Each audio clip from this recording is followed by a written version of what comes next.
this is second lecture of p-block element for class 12.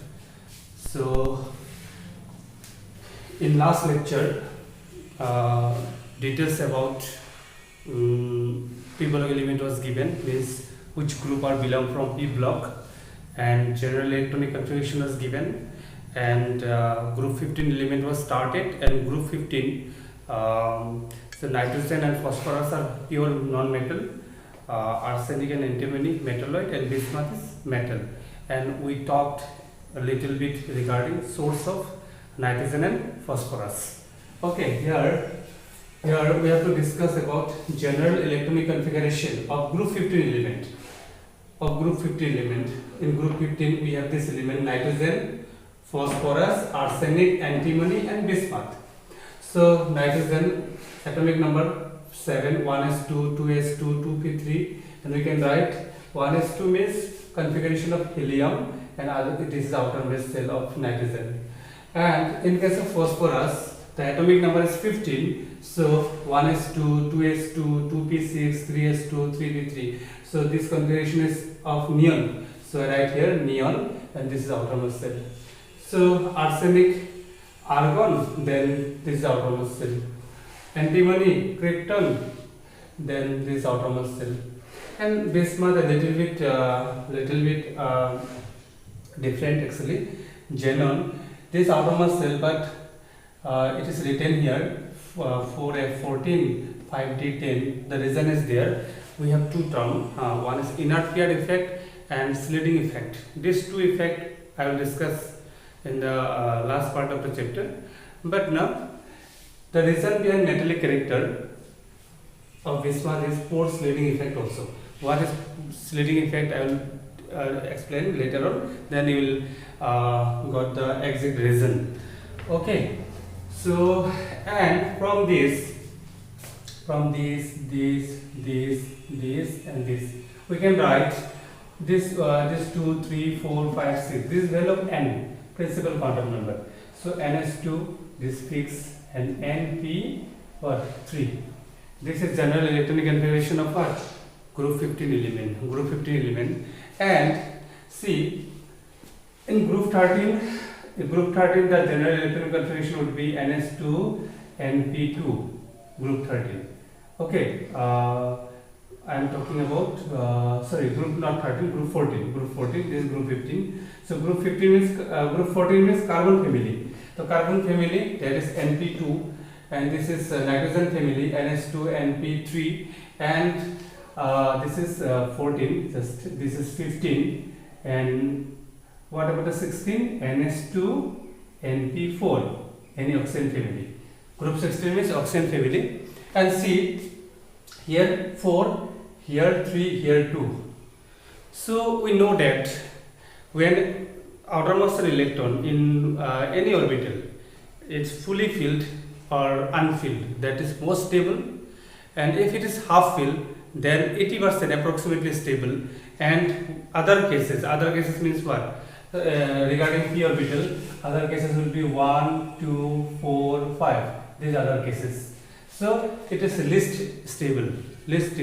So half fill are more stable than what? Other cases. So this become this part of other case, but this is half fill case. Means in P the total capacity is 6, so half is 3. That's why now compared to oxygen family or what, carbon family, nitrogen family are little bit more stable. And this question is asked, why group 15 element are more stable than oxygen family, okay, or carbon family or other family? The answer is due to half fill orbital, and due to this reason ना so many property has been changed. बहुत सारा property change हो जाता है. तो आपको जब भी ऐसा क्वेश्चन कुछ भी पूछता है, जैसे आपको पूछेगा ग्रुप 16 से left to right ionisation energy क्या होता है? इंक्रीज होता है. सो ऑक्सीजन ग्रुप का जो 16 फैमिली का जो भी मेंबर होगा उसका आयनेशन एनर्जी कॉरेस्पॉन्डेंस 15 से क्या होना चाहिए? ज़्यादा होना चाहिए, बट 15 का आयनेशन एनर्जी ज़्यादा होता है. What is the reason? Due to half fill orbital. So बहुत सारा यहाँ पे आपको क्वेश्चन पूछ सकता है, बोर्ड लेवल में बात कर रहा हूँ.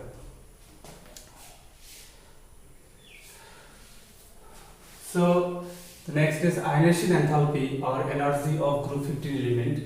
Already I told that compared to group 16, the ionization energy of group 15 element is more. Okay, but what about what pattern is there amongst them? So going down the group, it will decrease. Okay, because nitrogen is pure metal, pure non-metal, so it will try to gain electron. Okay, size छोटा होने का वजह से attraction force ज़्यादा होता है, तो attraction force ज़्यादा होता है इलेक्ट्रॉन को खींचेगा. Okay, it will attract the electron. So going down the group it will decrease. Bismuth का सबसे कम है आयनाइजेशन एनर्जी, इसलिए बिस्मथ क्या है, मेटल है. मेटल और स्लीडिंग इफेक्ट का वैसे भी होता है. अभी जैसे हम लोग नाइट्रोजन के कंसिडर कर रहे हैं, जैसे 1s2 2s2 2p3. So outer most shell ये हो गया आउटर मोस्ट सेल, ये 2s, सो 2 इलेक्ट्रॉन है और p में 3 पार्ट है, 2px 2py 2pz. सो यहाँ पे होगा 2, यहाँ पे 2, यहाँ पे भी 2. सॉरी 3 है तो सिंगल फिल होगा 1 1 1.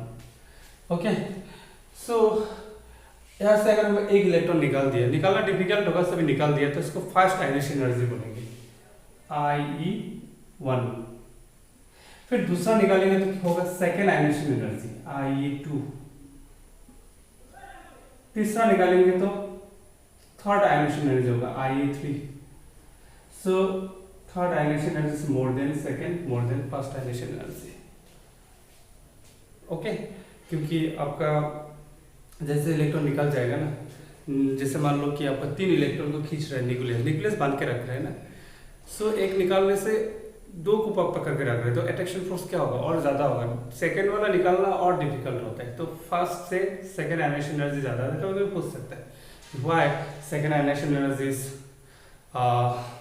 मोर than first ionisation energy.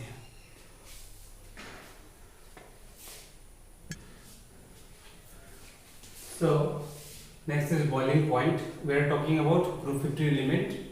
So boiling point increase going down the group due to increase of mass. For example, now nitrogen naturally found as a N2 diatomic form. बाकी P2 नहीं होता है, As2 नहीं, arsenic का 2 नहीं होता है, उसका रीजन मैं बताऊंगा. बट ना फॉस्फोरस प्योर में P4 फॉर्म में रहता है, दैट इज सॉलिड. आर्सेनिक भी सॉलिड होता है, ठीक है, मेटालॉइड है, तो बाकी सॉलिड है, तो जैसे जैसे नीचे आएगा बॉयल करना it will be very difficult. Bismuth तो मेटल हो गया, मेटल तो और हार्ड होता है. ओके, एंड मेल्टिंग पॉइंट का कोई पैटर्न नहीं होता है, मैंने बताया था पहले भी. Increase up to arsenic, arsenic तक बढ़ जाता है, फिर आर्सेनिक का बाद क्या होता है, धीरे धीरे डिक्रीज होता है. ठीक है, इसको तो याद रखो. फिर except nitrogen all shows allotrope.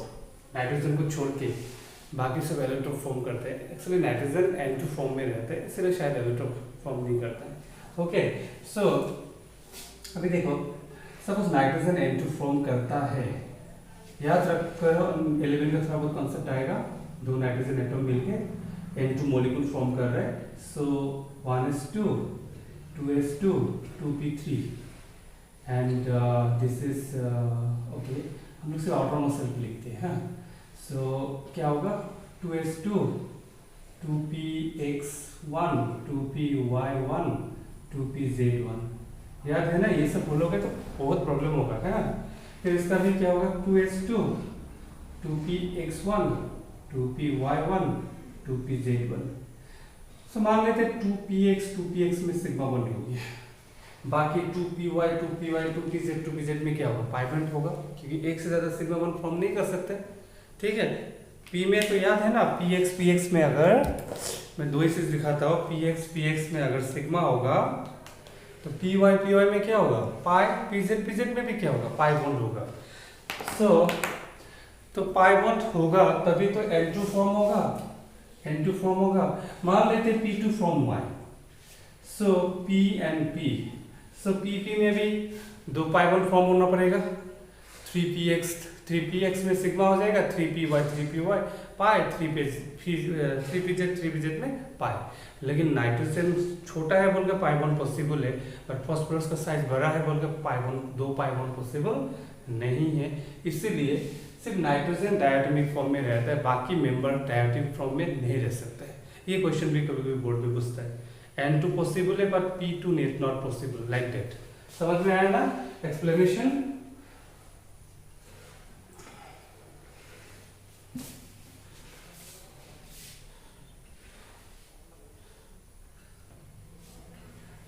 So we have nitrogen, phosphorus, arsenic, antimony and bismuth in group 15. So we already know that in periodic table in a group element having similar property, but here nitrogen shows some different property compared to other element. So that is called anomalous properties of nitrogen. The number one is small size. Nitrogen is very small compared to other element. Only 2 orbital is there and a strong attraction force is there. थोड़ा compress भी हो जाता है। Nitrogen बहुत ही छोटा है। छोटा होने से क्या होता है, इलेक्ट्रॉन एफिनिटी बहुत ज़्यादा है, न्यूक्लियस बहुत पास में इलेक्ट्रॉन को बहुत खींच सकता है।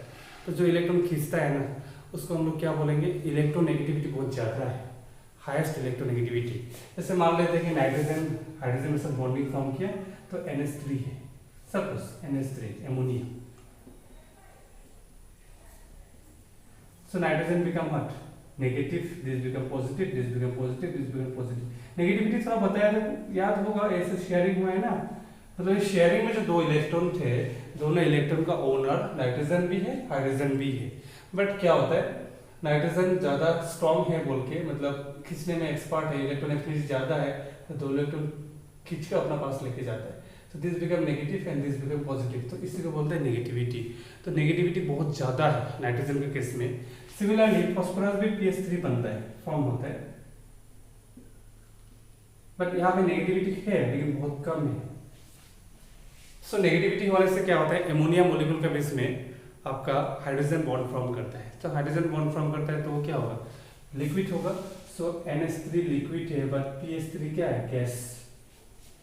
आपको पूछेगा बोर्ड एग्जाम में, why NH3 is liquid but PS3 is gas, due to hydrogen bonding. And hydrogen bonding form करने का रीजन क्या है, highest electronegativity in this group. Next ionisation energy भी मैक्सिमम है, बताया था ना, गोइंग इन द ग्रुप कम हो जाता है, तो नाइट्रोजन का आयनाइजेशन एनर्जी बहुत ज्यादा है, इलेक्ट्रॉन निकलना बहुत मुश्किल होगा। Number 4 point very very important, non availability of D orbital.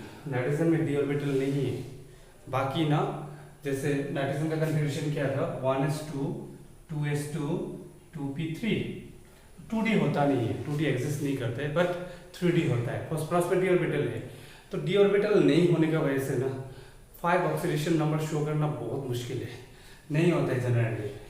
Exceptional case अलग है, बट जनरली जैसे आपका ना ये हो गया 2s, 2 इलेक्ट्रॉन है, 2s और 2p है, 2px 2py 2pz, यहाँ पे तो सिंगल सिंगल है, this is 2px, this is 2py, this is 2pz।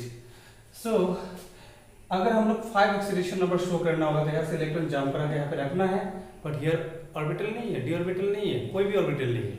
सो यहाँ पे मैक्सिमम होगा तो हम लोग एक इलेक्ट्रॉन को निकाल के, यानी नाइट्रोजन प्लस होगा तो हम लोग कितना ऑक्सीडेशन फॉर्म, कितना ऑक्सीडेशन शो करेगा, 4।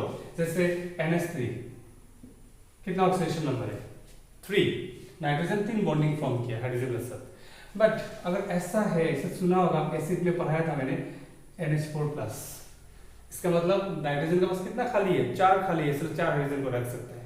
तो इस केस में 4 ऑक्सीडेशन नंबर शो हो रहा है, और इस केस में कितना है, 3।